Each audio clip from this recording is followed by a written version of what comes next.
my name is Lauren and I'm a speech language pathologist at ICAN. Today I'm going to be talking a little bit about using a schedule or visual schedule to help your child complete ADLs, which is activities of daily living. So to start off, ADLs are just things that people need to do in their day-to-day lives. So for a child, that might look like routine, like their steps for getting ready for bed, steps for brushing their teeth, or helping out with a household chore like cleaning the dishes. So there's a number of reasons why using a schedule or visual schedule is really helpful for having a child complete ADLs. One of those reasons is that it increases their independence. So at the beginning of using a visual schedule or schedule, you might have to provide a lot of support, give them reminders to use the schedule. But as they get used to it and time goes on, you're going to be fading your support till they're using the schedule independently, which allows them, again, some more independence versus you telling them what to do and giving them directions directly. Using a schedule can also help avoid a power struggle. So if your child needs to complete a task that they aren't too jazzed about, that they don't want to do, it can help to say, well, the schedule says that this is next, instead of just you telling them that it's next. For younger children, using a visual schedule, so that's a schedule that has pictures to accompany the text, can help their receptive language or their understanding of communication. So as you're going through the routine, they're starting to pair that these pictures correlate to what you're doing, to that action that's actually happening, which strengthens that receptive language.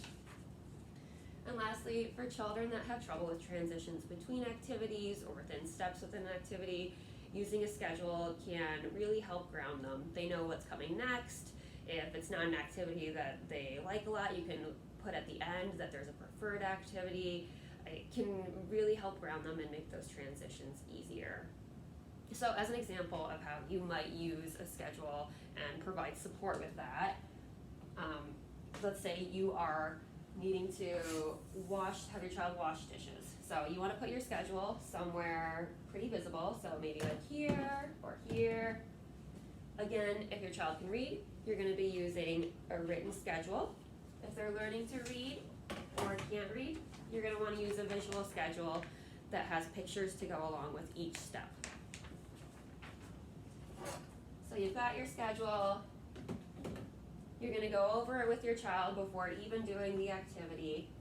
And then as you're going through it, you're going to kind of watch how they're doing and see what support you need to add. So let's say that my child is washing the dishes, they get through step one, and then they kind of stop. They either don't know what to do or they're doing something off task. That's where I can jump in with some support. So if they need a lot of support, I could point to the visual schedule and say, okay, well, we just did step one, putting the plug in the drain. So now we're doing step two, which is turning on the hot water. And I can help them do that if they need it. To add a little bit less support than that, but still helping them, you could just tell them, hey, check in with your visual schedule while pointing to it. If they're really getting close to independence, you could just say something like, well, what's next? And then they'll need to come to the conclusion, oh, I need to check my schedule on their own and then check it to see what's next while retaining that information about where they were and what step will follow. So those are just some simple tips on how to use a schedule or visual schedule for completing an ADL. As I said, you can use this with a number of different ADLs or really any situation where it might benefit your child to know what's coming next and have a little bit of support. Thanks for listening.